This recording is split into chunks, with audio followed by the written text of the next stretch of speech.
કેરી છે તે એક એવું ફળ છે કે જેની આપણે અવનવી કેટલીય વાનગીઓ બનાવીને ખાઈ શકીએ છીએ. તો આજ ડિમ્પલ્સ ડિશીસમાં જુદી જુદી 2 વાનગી તૈયાર થશે કે જે તમને લૂથી બચાવશે અને ખૂબ જ સ્વાદિષ્ટ લાગશે. બનાવવામાં પણ સરળ રહેશે. તો ચલો રેસીપી શરૂ કરીએ. તો જેમના માટે સૌથી પહેલી રેસીપી તૈયાર કરવા માટે 1 કિલોગ્રામ જેટલી મેં કેસર કેરી લીધી છે. કેરી તેવી જ પસંદ કરવાની કે થોડી કડક હોય, પછી તે કેરી હાફૂસ હોય કે પછી કેસર હોય, તમને જે અવેલેબલ હોય તે લઈ શકો છો. આ રીતે તેની છાલ કાઢી અને પછી તેમાંથી ગોઠલી બહાર કાઢી અને આપણે ચિપ્સના ફોર્મમાં ટુકડા કરી લઈશું.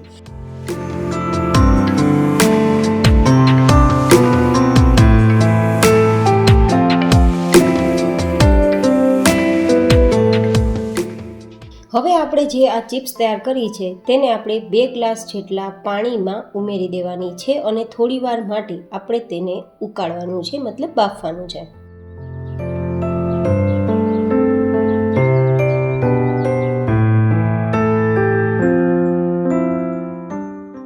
તો અત્યારે આપણે જોઈએ ને તો કલર પણ ચેન્જ થઈ ગયો છે અને બરાબર આપણા કેરીના ટુકડા સોફ્ટ થઈ ગયા છે. બસ આટલે સુધી આપણે સોફ્ટ કરવાનું. હવે આપણે તેને એકવાર ગાળી લેવાનું જેથી પાણી અને ટુકડા અલગ થઈ જાય.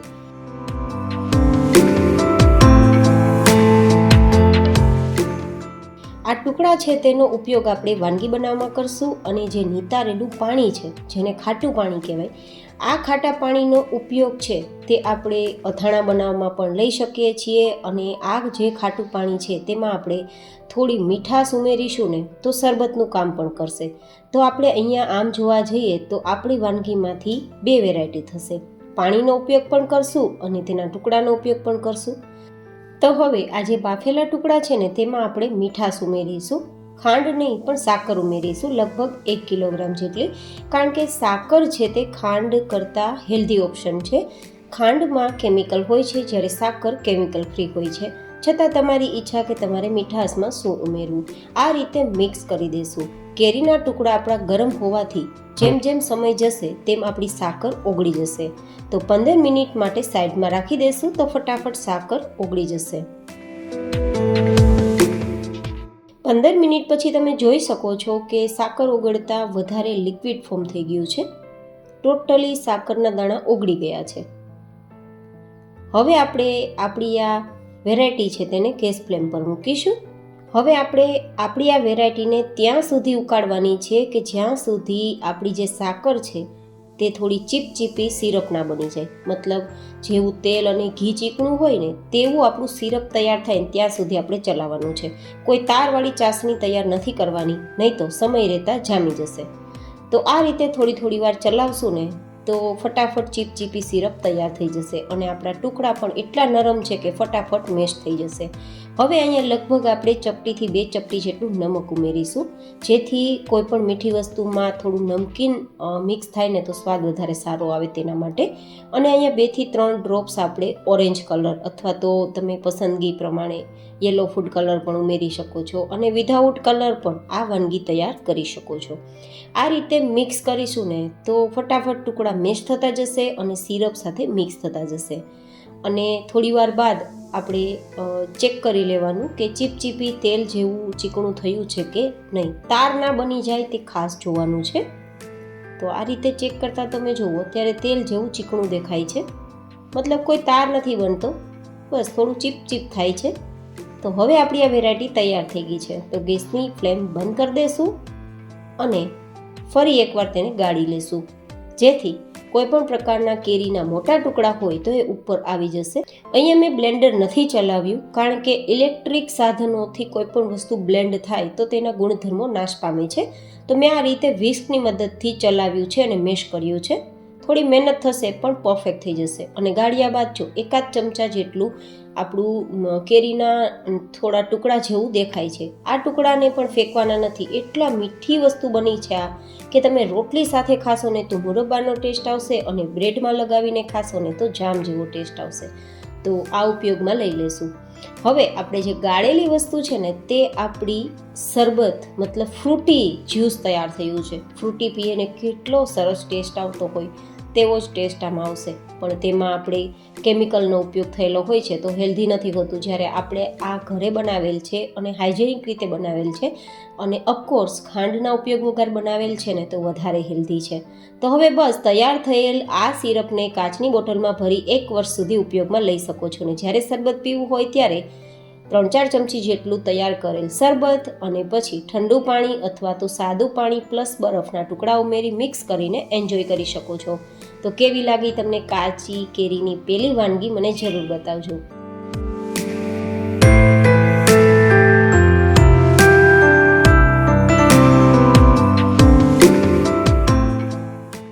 હવે તૈયાર કરીશું કાચી કેરીની બીજી વાનગી, જે પણ તમને ખૂબ સ્વાદિષ્ટ લાગશે.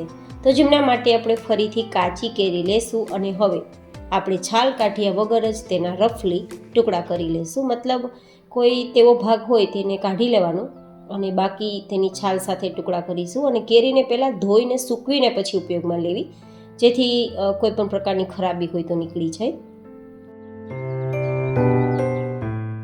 આ જે ટુકડા છે ને તે 2 મોટી કાચી કેરી હોય ને તેટલા ટુકડા છે. તો હવે આ કેરીના ટુકડાને આપણે સોફ્ટ કરવાના છે. તો આ ટુકડાને આપણે કુકરમાં ઉમેરી દઈશું તો ફટાફટ થઈ જશે, કારણ કે આપણે આમાં છાલ નથી કાઢીને.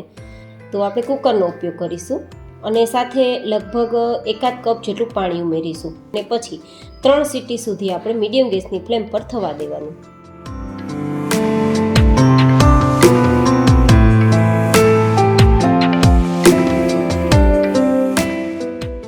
3 સીટીમાં ઓલમોસ્ટ મેશ થઈ જાય તેવા કાચી કેરીના ટુકડા તૈયાર થઈ જ ગયા હશે. તો હવે તેને આપણે મિક્સરમાં લઈ લેશું અને મિક્સરમાં ઉમેર્યા બાદ આપણે બીજી પણ તેમાં સામગ્રી ઉપયોગમાં લેશું, જે આપણા આ વાનગીને વધારે સ્વાદિષ્ટ અને પેટ માટે ખૂબ જ ઠંડક આપનાર બને. તો જેમના માટે અડધા કપ જેટલો ફુદીનો ઉમેરીશું. તમે ફુદીનાનો પાવડર હોય તો તે પણ લઈ શકો છો. અને સાથે થોડા લીલા ધાણા લેશું, જે પેટની ગરમીને દૂર કરે છે અને આંખો માટે બેસ્ટ કામ કરે છે. અને આમ પણ લીલા ધાણા છે તો તમારા શરીર માટે પણ ખૂબ ઉપયોગી છે. સાથે આપણે અડધી નાની ચમચી જેટલું નમક ઉમેરીશું, સેંધા નમક, અને 1 ચમચી જેટલો શેકેલા જીરાનો પાવડર. તમે ધાણા જીરું પાવડર પણ લઈ શકો છો, તમારી ચોઈસ. સાથે આપણે લેશું લગભગ 1 નાની ચમચી જેટલા મરી તીખા, જે પેટ માટે બેસ્ટ છે, વાયુ થતાં રોકે છે, ગેસ થતાં રોકે છે. અને 2 ઇંચ જેટલો આદુનો ટુકડો, જે આપણા વેરાયટીને તીખાશ નહીં આપે પણ આપણી વેરાયટીને વધુ હેલ્ધી કરશે, કારણ કે આદુ છે તે પાચન માટે બેસ્ટ કામ કરે છે અને તમારા પેટની ચરબીને બરફની જેમ ઓગાળે છે. તો ખાસ આદુનો ઉપયોગ જરૂરથી કરવો. હવે આપણે અહીંયા બધી જ સામગ્રીઓ ઉમેરાઈ ગયા બાદ પાણીના ઉપયોગ વગર કે કલરના ઉપયોગ વગર ગ્રાઇન્ડ કરીશું. આપણે ધાણા ભરપૂર ઉમેરેલા છે, સાથે ફુદીનો પણ ઉમેરેલો છે, તો કલર વગર પણ આપણી આ જે પેસ્ટ બની છે કે ગ્રેવી બની છે એકદમ ગ્રીન કલરમાં બની છે. જો કલરનો ઉપયોગ પણ કરવાની જરૂર નથી પડી, કારણ કે આપણે ધાણા જેટલા ઉમેર્યા છે ને કે કલર એકદમ સરસ આવ્યો. અને આમ પણ કાચી કેરીનો કલર પણ ગ્રીન જ હતો. હવે તેને સાઈડમાં રાખી દઈએ અને મીઠાશ ઉમેરવા માટે 3 કપ જેટલી સાકરનો પાવડર તૈયાર કરીશું. અહીંયા ખાંડનો ઉપયોગ હું નથી કરતી, કારણ કે મેં તમને આગળ બતાવ્યા મુજબ સાકર છે કેમિકલ ફ્રી હોય છે, તો પેટ માટે સારું કામ કરશે, ઠંડક આપશે. તો આ રીતે 3 કપ જેટલી આપણે સાકરને પીસીને એક વાસણમાં લઈ લેશું. અને હવે તે જ મિક્સર જારની અંદર 4 ચમચી જેટલી વરિયાળી ઉમેરીશું, કારણ કે વરિયાળી છે તે હોર્મોન્સને બેલેન્સમાં રાખે છે અને કફ, પિત્ત અને વાયુ ત્રણે પ્રકૃતિને પણ કંટ્રોલમાં રાખે છે અને સાથે ગરમીની સિઝનમાં ઠંડક તો આપશે જ.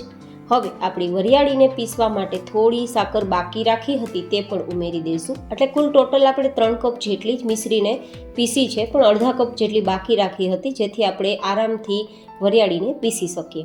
હવે આ બધું જ મિશ્રણ જે ભેગું કર્યું છે ને, વરિયાળી અને મિશ્રી પાવડર, તેમાં આપણે જે કાચી કેરી, ધાણા, ફુદીનો આ બધું જે ગ્રાઇન્ડ કર્યું છે ને તેને ઉમેરી દઈશું અને મિક્સ કરી દઈશું.